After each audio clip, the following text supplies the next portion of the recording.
Hello, fellow travelers. Welcome to GoRoute66 Stories. We've got an awesome one for you today. We're talking about storytelling on Route 66, and I have the opportunity to go speak with an adventurer, a true real-life adventurer, and he's been doing it for a long time. He has basically traveled every inch of Route 66. He's a climber, hiker, explorer, cyclist. He's gone across the country on his bike. He's a photographer, and most importantly, he is a master storyteller. And to be honest, storytelling on Route 66 is probably something that has helped keep it going over the years. And so I'm really curious. This guy, his name is Nick Gerlich. He is a marketing professor at West Texas A&M, somewhere where I went to school. I got my master's in business from West Texas A&M, and I was also a coach there for 10 years. So we've been in the same atmosphere for a long time, and I've never had the opportunity to actually sit down and talk with Nick. So this is an incredible opportunity. I'm so excited. I know we're gonna learn a ton. And the other thing is, I think we're gonna hear some pretty incredible stories too about Route 66. So we're about to head over there. It's a short drive, and I'm glad you're here. Let's go ahead and head on over. Okay, so we're here on the campus of West Texas A&M. This is a place that's near and dear to my heart. I graduated from here. I coached here for almost 10 years, and it's a beautiful campus. It's a beautiful spring morning, and we're gonna go up and we are going to get to know Nick Gerlich. Well, Nick, good to finally sit down and talk to you. I cannot believe we haven't sat down and spoken. We've been in the same atmosphere for years, probably. Yes. And honored and so glad to talk to you today. Oh, very good. Thanks for having me. Yeah, so this is GoRoute66 Stories, and this episode is all about storytelling. And I couldn't think of a better person to talk about storytelling, especially on Route 66, than you. And so I've read a lot about you. You're an adventurer, you're an explorer, you're a hiker, cyclist, photographer, as we can see here. But every great adventurer has an origin story. And so I want to get to know where your origin story is, how you came to be where you're at now, and what sparked your sense of adventure. Well, that's a long story there. I have to blame my parents on that. They always liked to take road trips every summer, and we always took at least two. They weren't necessarily extravagant. It's not like we went across the country to go to Wally World or something like that, but we did a lot of vacations. We went to a lot of places. Okay. And so that instilled in me the desire to want to go and to see. But the other part, the adventure part, is that's just when I was a little boy. I rode my bike like everybody else did. It's just that where I grew up in the south suburbs of Chicago, I was constantly wanting to expand my boundaries, extend them out a little bit further. How far can I ride today? Can I make it to the next suburb? And how about the suburb after that? And on and on and on. And so I wound up cycling all over the south side of Chicago, places I would never think of riding a bike now, because back then the traffic was not as bad. But when you're a little boy, you're 10 feet tall and bulletproof, and so I just went out and had fun and tried to log as many miles as I possibly could. And your parents were fine with it. They were like, yeah, go, they were go. Okay. And sometimes they didn't know, but that's okay. I didn't tell everything. Yeah. But I did go pretty far from home base, and the rule when you're a kid, you got to be home before the street lights come on. That's right. That's right. Before dark. Yes, and as long as I did that, I was okay. That's incredible. Yeah. So took a lot of vacations. I'm assuming coming from Chicago, it was down Route 66. Many times, yes. We would travel down Route 66. By the time I was old enough to begin remembering these things, 66 was a kind of a patchwork quilt in Illinois, because sections of Interstate 55 had been built, and so you were on again, off again, because they didn't build the freeway like in one 300-mile continuous stretch. It was in pieces. Parts at a time. Right, just like it was out here. But I have distinct memories of taken 66 from Chicago, like to go to Six Flags in St. Louis. We actually came to Amarillo a couple of times because my mother had family out here, and we would just, this was about the extent of our road tripping. 1,000 or 1,100 miles was pretty far. Yeah. Back then. And so I was already acquainted somewhat with the area before I even started looking for a job. The one that wound me up out here at Out here in the WT. Texas Panhandle. Yeah, exactly. And this has been your one and only. Yes, my only job. My only job. So there's something special about it. Yes, yeah, exactly. I know they love to spin that yarn about, if you wear out a pair of shoes here, you'll stay forever and all that kind of stuff. Not boots? No, I don't. I don't even have any boots. Well, it's harder to move in boots, right? Yeah, I can't hike too well in them. So yeah, I just kind of came to enjoy travel in a very broad sense, and I made it my own.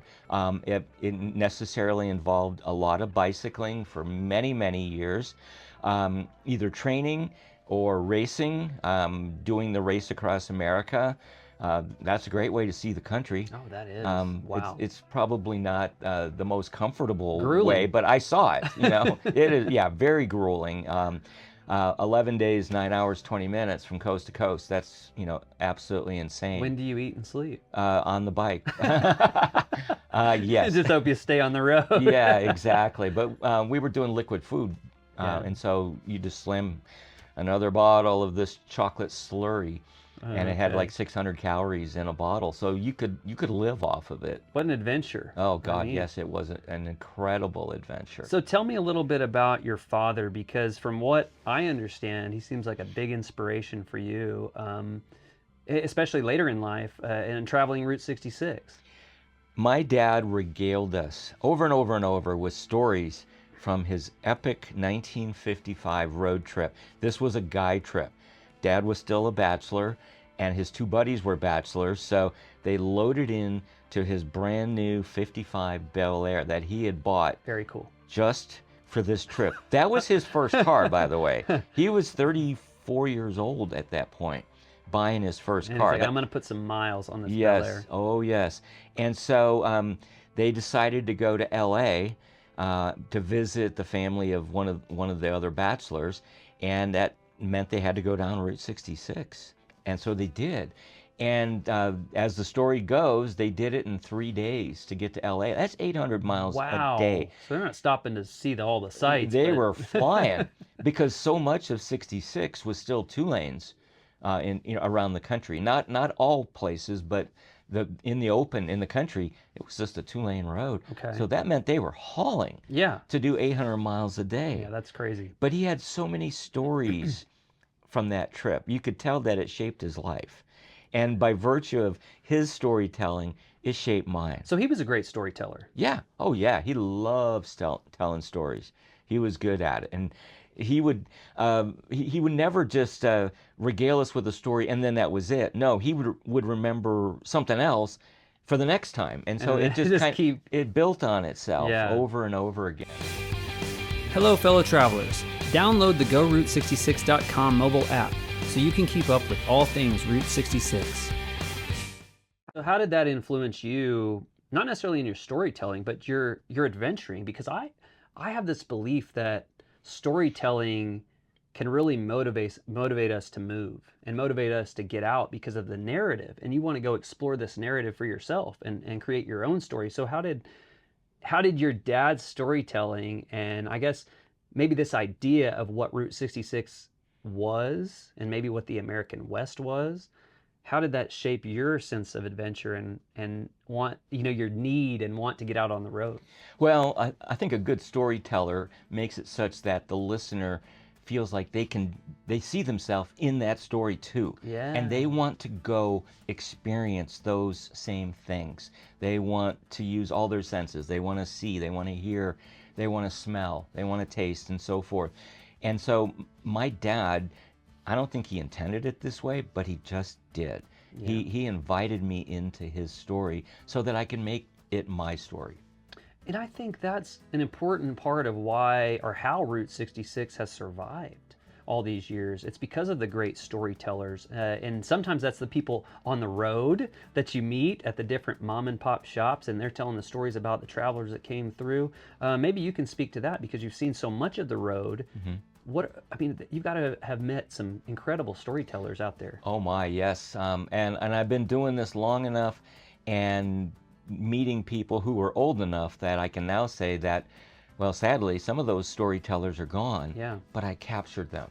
I got videos of some of these incredible storytellers who have left us, but Yeah. that's part of the oral history of Route 66, and Right. and I'm glad I started doing that about 15 years ago.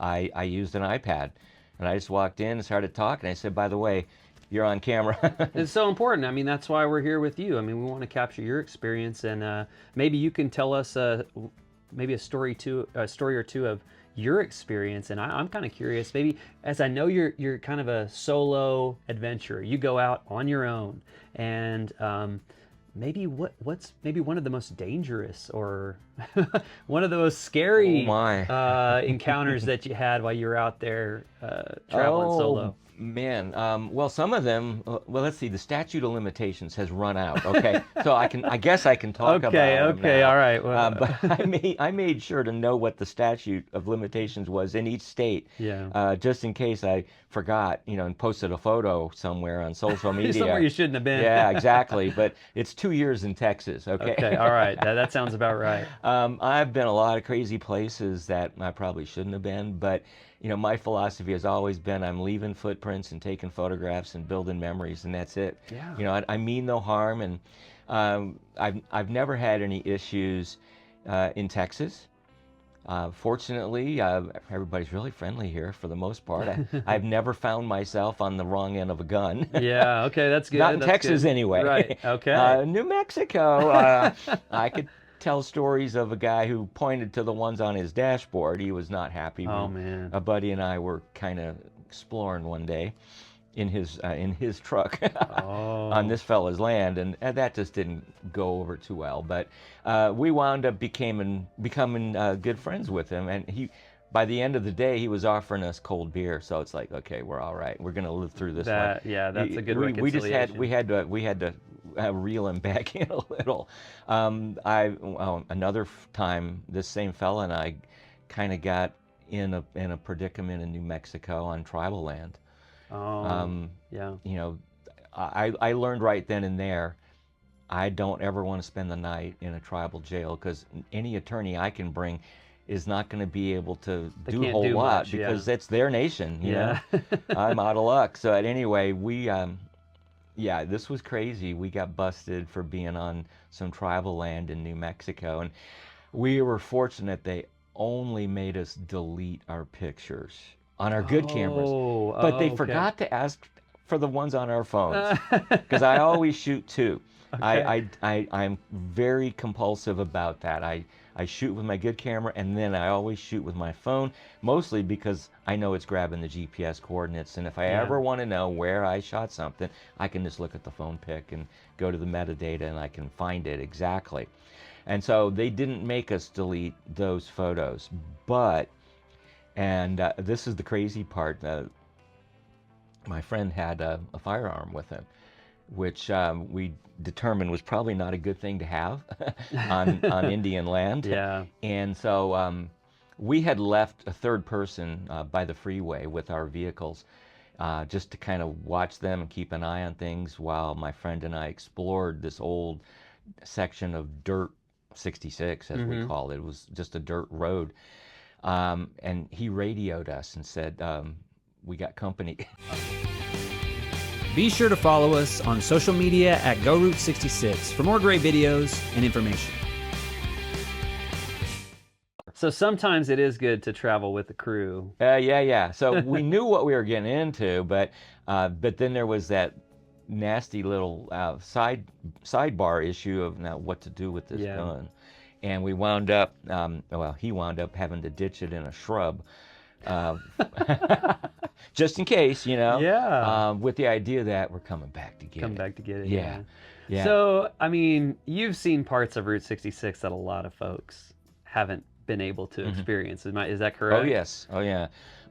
Mostly by renegading. Just Going out of your way to find some of these yes, places. And yes. do you have a feeling or idea beforehand when you're heading that way, like, we need to go explore this place because there's not really any visible traces of it? Yes, we know satellite data is far better than what you can often see on the ground, unless you know what you're actually looking at. You can see the traces of an old road from satellite imagery quite clearly. Sometimes it might be just the outline of the road where it was paved, or maybe it was dirt. In other instances, you can actually see faint yet visible traces of like the motor oil, because cars would, leak oil. Yeah. Well, that left breadcrumbs right there. And so we can tell a lot of these things by satellite where the road once was. And so Very cool. yeah, we knew where to go, and usually it involved going over, under, or through a fence or a gate. That's okay. Statute of limitations. Yes, we're good. Yeah, and as for any other state, it's okay because, yeah, that's different. They're not my state. So I grew up in Oklahoma City, and spending a lot of time traveling up to Tulsa and seeing a lot of Route 66 and that stretch. And then, of course, as I got older, traveling out here and traveling out west, seeing a lot of Route 66 and just really falling in love with it. And then also knowing that my family's story is very connected to Route 66 because my grandparents and great-grandparents, during the Dust Bowl Depression years, traveled out to California on 66 looking for work, and eventually came back to Oklahoma. But I kind of wanted to get your take on how Route 66 tells the American story. And it kind of defines part of the American history and our expansion westward, and how those things kind of connect. So if you could speak to kind of what does Route 66 mean in American history? Well, Route 66 was not the only road, obviously, that went from east to west. There were plenty of other roads that did it. The Lincoln Highway, which for the most part became US 30, at least across the midsection of the country.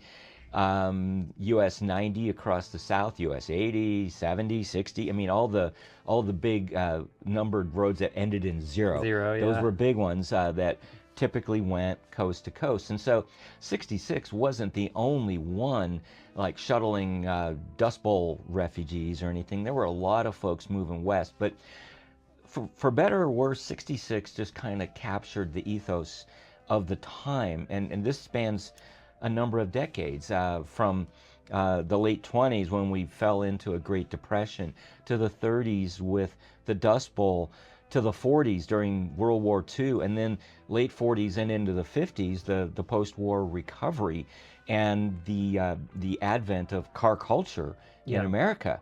It just kind of it caught the vibe, and the vibe changed, but the road caught it every time.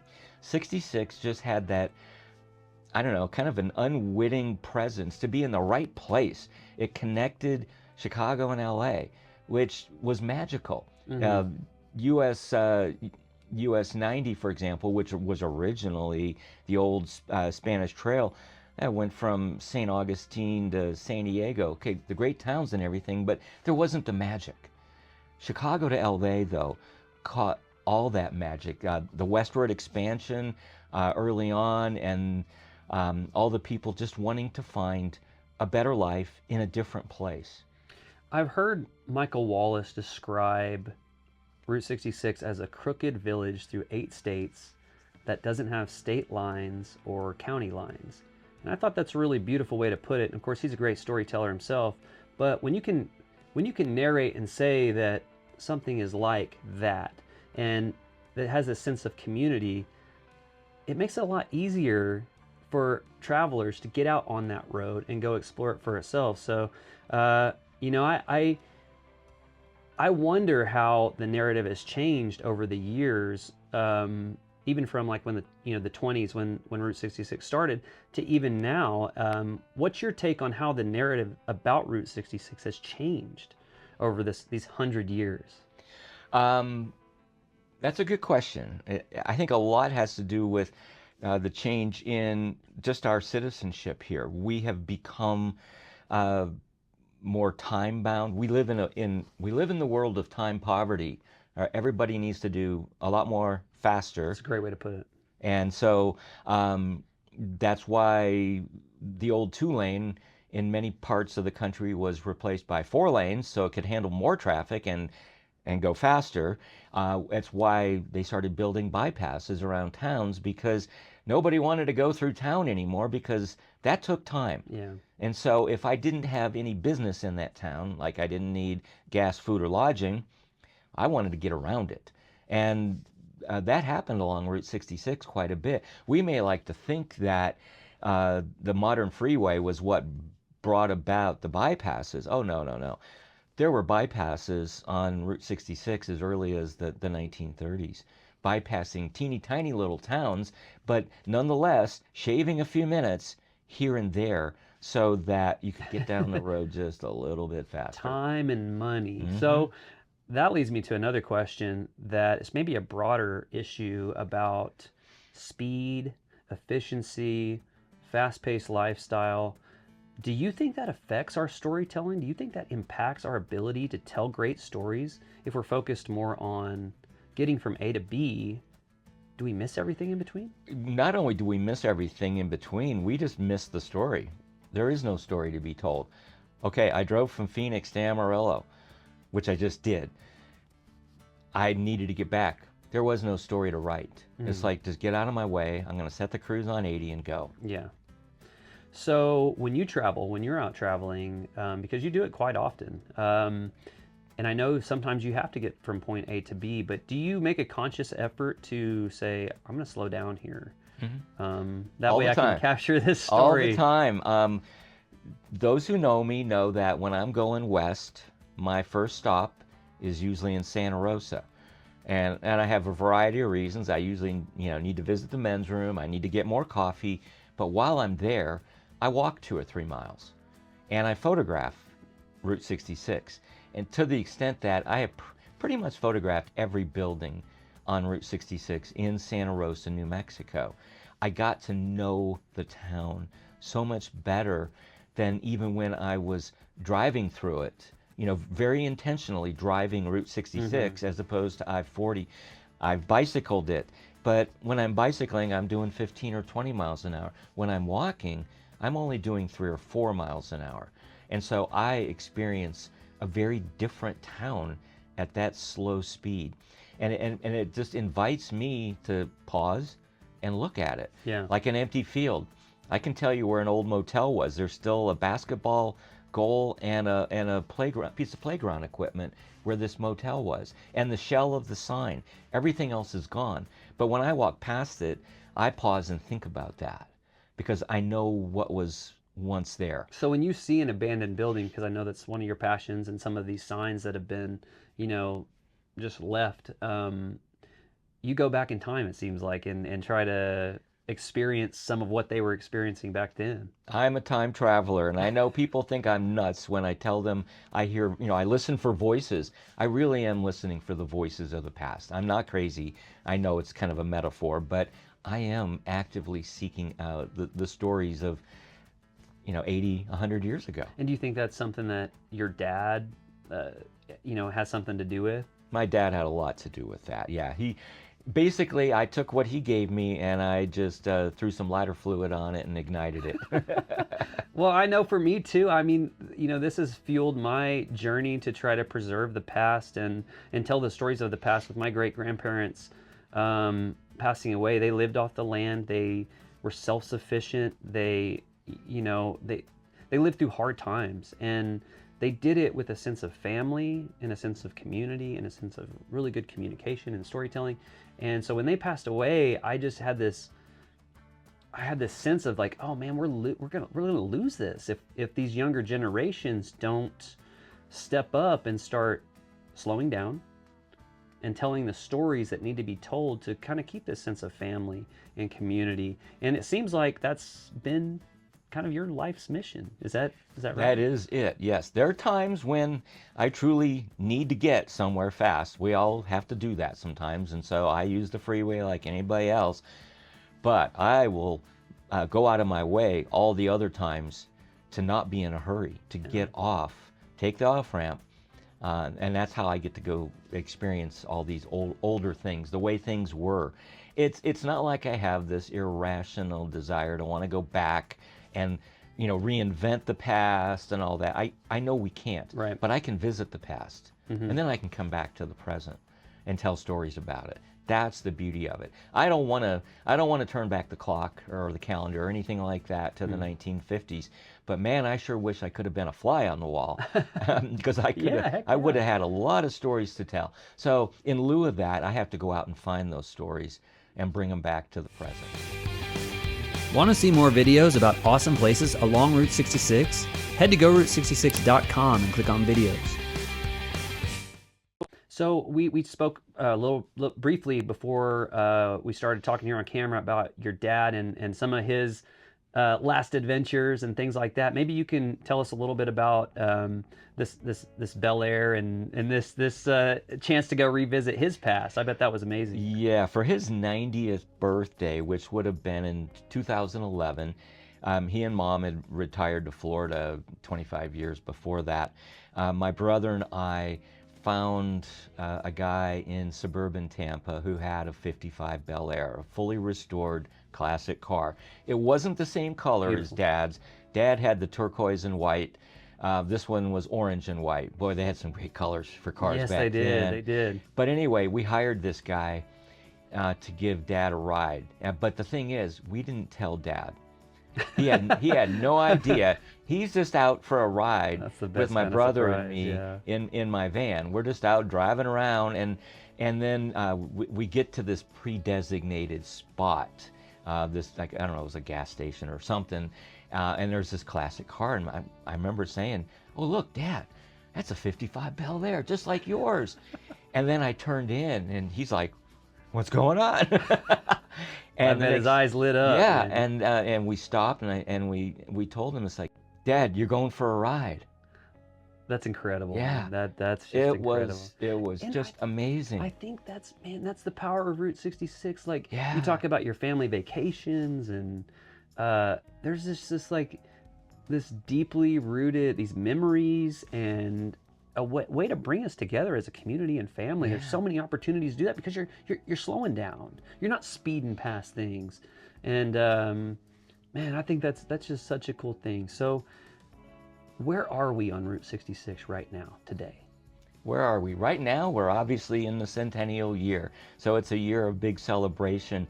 All eyes are going to be on 66. There'll be a lot of people driving up and down it from east to west, west to east, going to festivals, having fun and all that.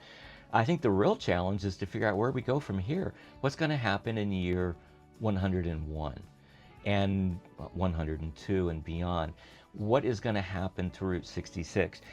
I am rational enough to realize that we can't save everything. Mm-hmm. Life goes on. Progress happens. It doesn't take any prisoners. Buildings are going to be demolished or they're going to fall down. It happens. We can do everything we can to preserve, and we should, but also knowing that there is going to be change. And there will be new generations of people, residents, tourists, business people who come to rely on Route 66, but perhaps not in the ways that they once did. Yeah, so maybe I guess to wrap up, you've dedicated your life to storytelling, even as a professor. I mean, in marketing, I mean, it's a lot about storytelling and narrative and connecting the consumer to the product, and that's a lot of what we need to do on Route 66, and tell these stories and connect it to the human side of the way people live and the way people connect.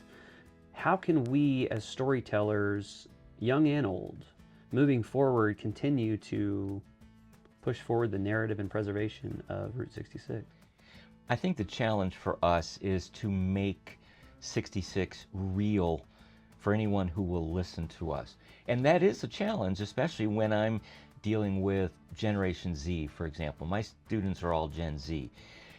They did not live through any Route 66, but just about every one of them saw the Cars movie about 10 times. Yeah. And so I try to relate that to them. It's like, guys, you watched the Cars movie, right? Okay, let's talk about this.